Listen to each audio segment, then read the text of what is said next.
Maganda mga kababayan itong paliwanag ni dating Senior Associate Justice ng Supreme Court, Antonio Carpio. What if anya si Sara Duterte mag-resign? So ano yung mangyayari? Ano yung mga possibilities? Iba-iba yung mga pananaw ng mga legal luminaries mga kababayan. Halimbawa kay Congressman Beatrix Luistro, kahit mag-resign si Sara, tuloy ang impeachment trial para makonvict.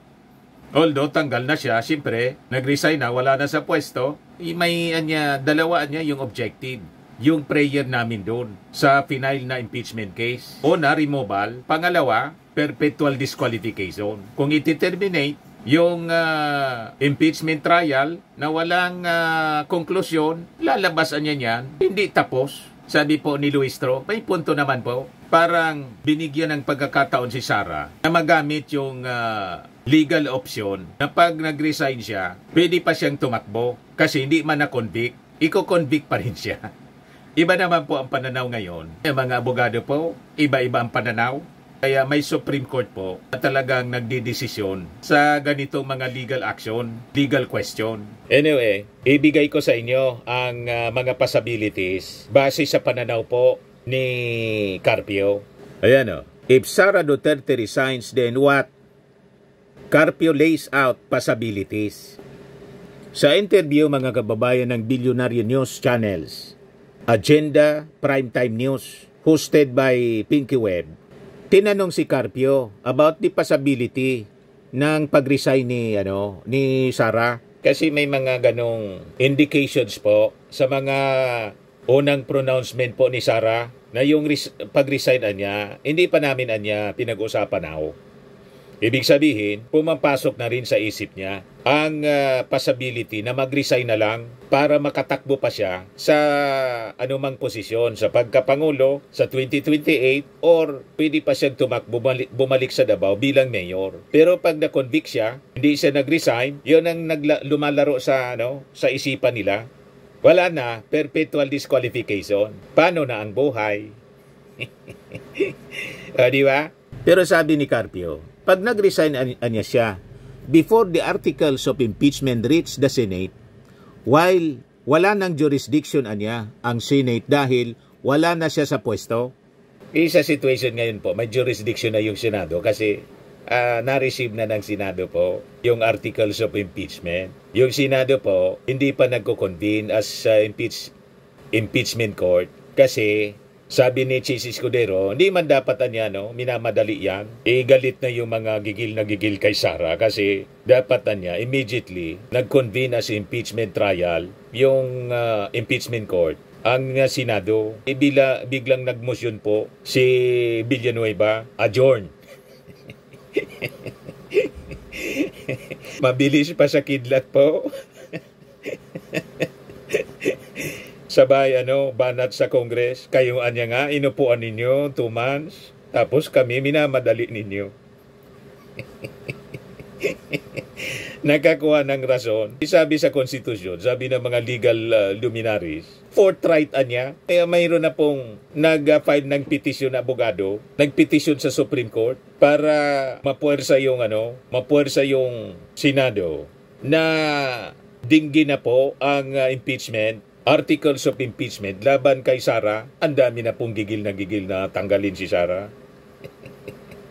Sabi ni Carpio, but if she resigns after the articles of impeachment had been received by the Senate, we look at the practice in the case of Ombudsman Merceditas Gutierrez and Comelec Chair Andy Bautista. Umabot sa Senado yung articles of impeachment tapos nag-resign sila and the Senate did not continue anymore. Paliwanag ni Carpio, because they are no longer in office, the Senate did not continue to render judgment on the disqualification.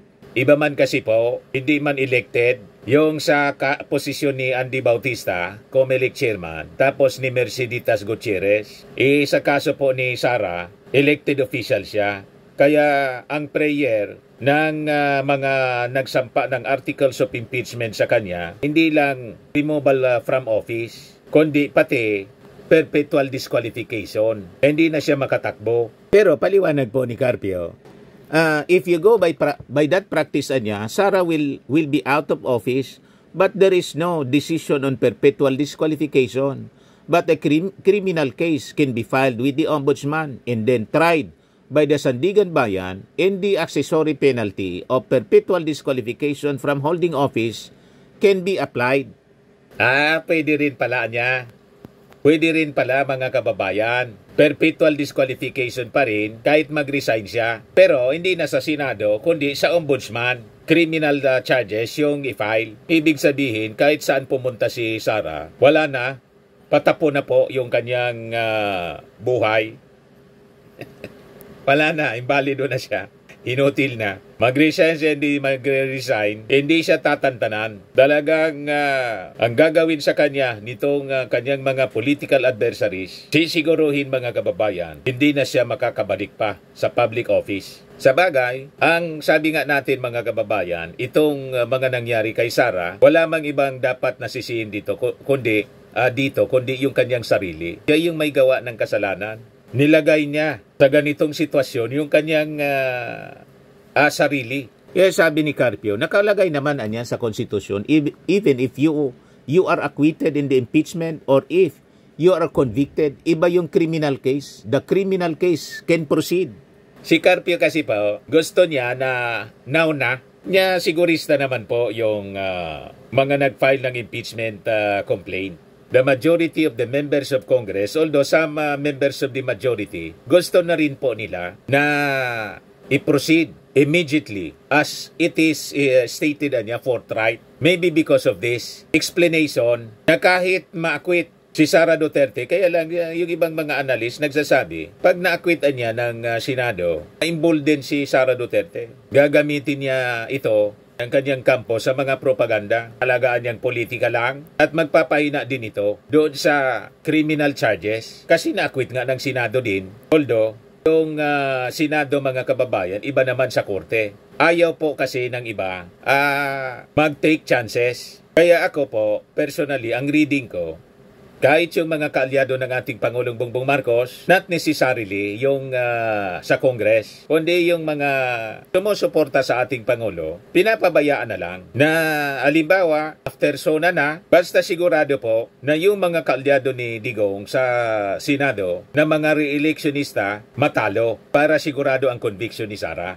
Di ba? Kaya ako hindi man masyado nagmamadali. Kasi sabi nga natin, yung mga una nating posisyon, timing is everything. Tama po? Sabi ni Carpio, pag ayaw niya nilang gumalaw, referring to the Senate, only public can compel Senate to act Sara Duterte impeachment. I think it's undue delay. Undue delay na if you wait for 5 months. So my recommendation is for the Senate to do the preparatory work para they will not be blamed for delaying it. They can revise the rules, the rules, and i-require si Sara to comment para gumalaw na. So, tama naman po si Carpio. And in fact, ngayon po, naglabas na po ng summary ng articles of impeachment yung Congress. Ayan po, House releases summary of impeachment complaint against Sara.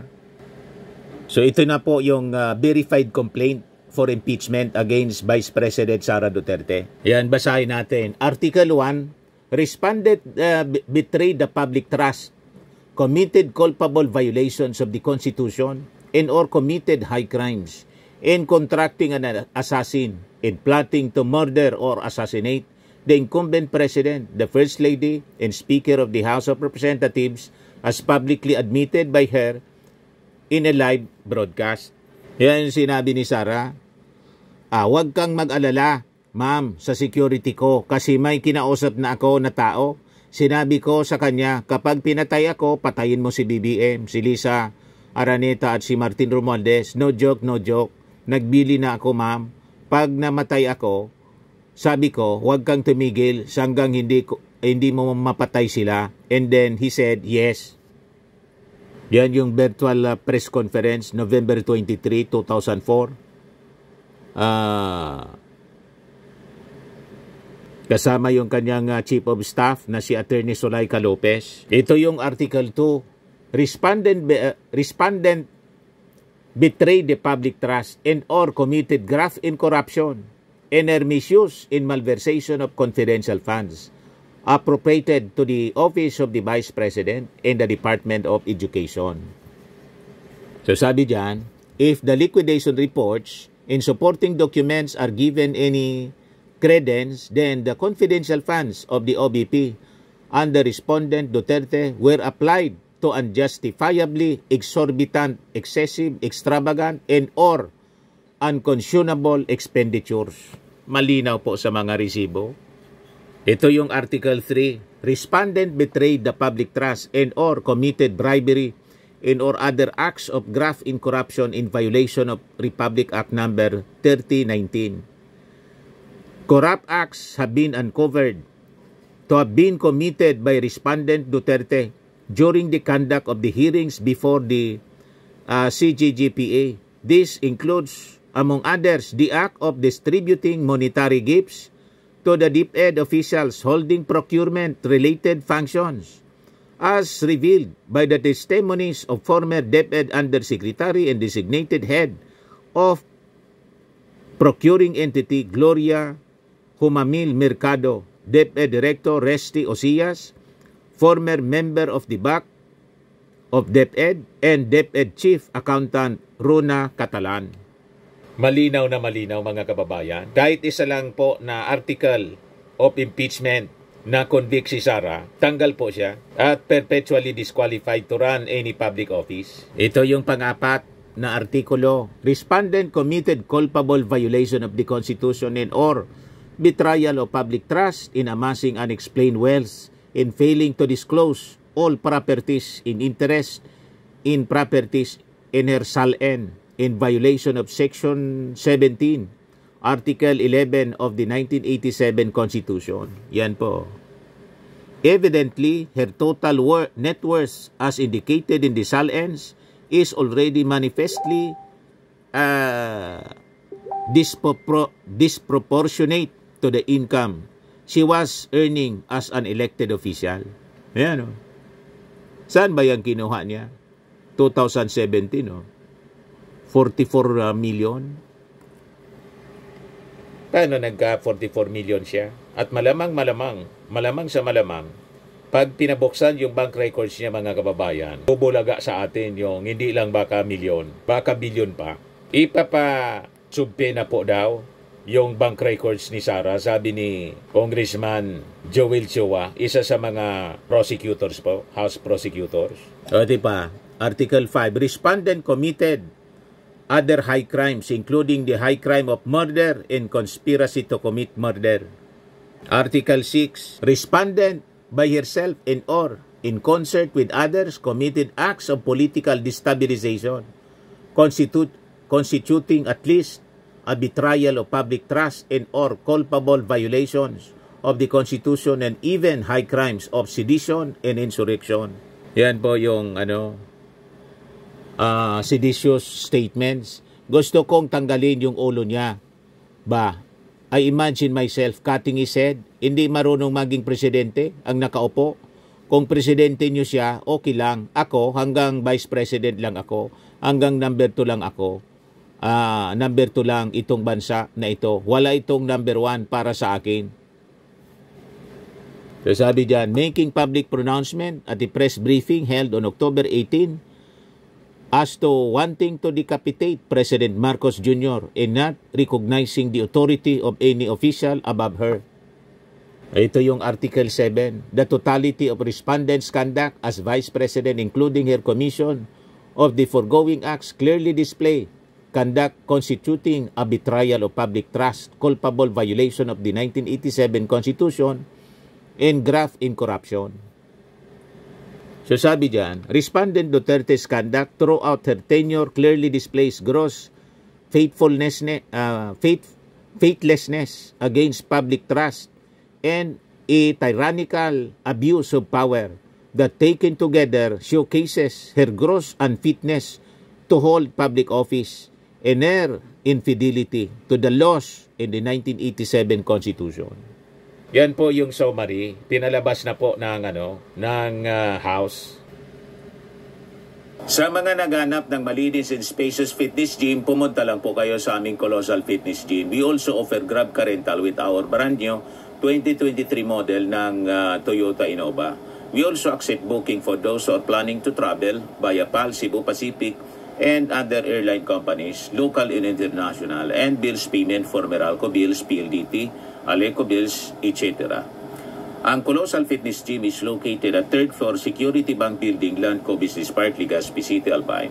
For inquiries, look for Chilon Maravillas. Contact number 0966-802-0949. Yan yung aming Innova. Lagi na pong matao sa amin. Pati mga foreigners po, tingnan ninyo. Mga British tourists sila. Ang lalaki ng katawan na, mga kababayan, nag-gym sa amin. Ito naman po, Indian National. Ito mga mga European sila. Ito naman yung bago naming product na binibenta online, Eye Glow Serum. Whitening po siya galing sa South Korea. Tingnan ninyo yung epekto sa aking anak na architect entrepreneur, Riz Maravillas. For inquiries, look for Riz Maravillas on FB. Ito naman po, Firmax Framing and Lifting Cream. Pinapahid po ito sa mga pulses and affected area. Mainam po ito sa mga pains at paninigas na mga kaso-kasoan. Ito po, Automax Radiant Serum. Sa mukha naman yung application. Anti-aging po siya. You will look 10 years younger than your age. Sa mga cancer patients naman po, baka lang gusto ninyo itong itry. Nengxia Red Mix Fruit Drink. Hindi man po siya gamot, food supplement siya. Kaya lang, gawa siya mga kababayan sa goji berry. Yung goji berry may anti-cancer properties. Yung mga inquiries ninyo, dumiretso na lang kayo sa aming messenger sa Facebook para masagot namin agad. Ayos po, ako po si Dante Maravillas. Bye-bye. God bless.